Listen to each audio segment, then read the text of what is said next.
France for his statement, and I give the floor to the representative of the Russian Federation.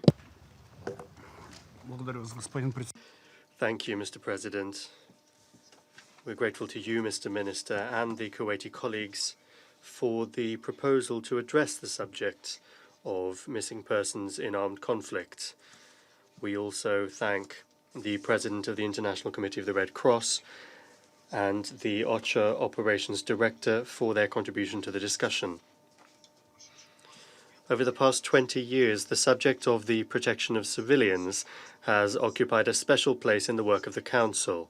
Evidence of this is the resolution adopted today.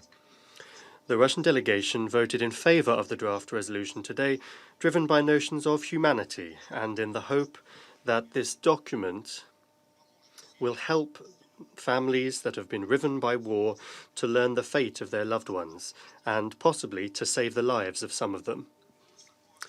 We highly appreciate the role of the International Committee of the Red Cross in this matter.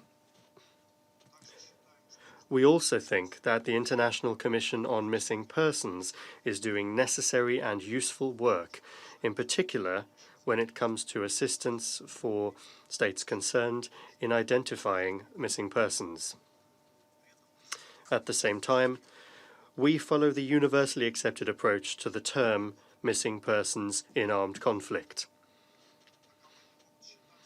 This can include not only civilians, but also military service personnel whose fate remains unknown following the end of conflicts. Unfortunately, the objective reality is such that people go missing as a result of any war. The reasons for this can be manifold. War is an evil in and of itself, and it would be an unacceptable simplification to reduce the subject of missing persons in armed conflict merely to a problem of international criminal responsibility. At Security Council meetings held under the Protection of Civilians in Armed Conflict agenda item,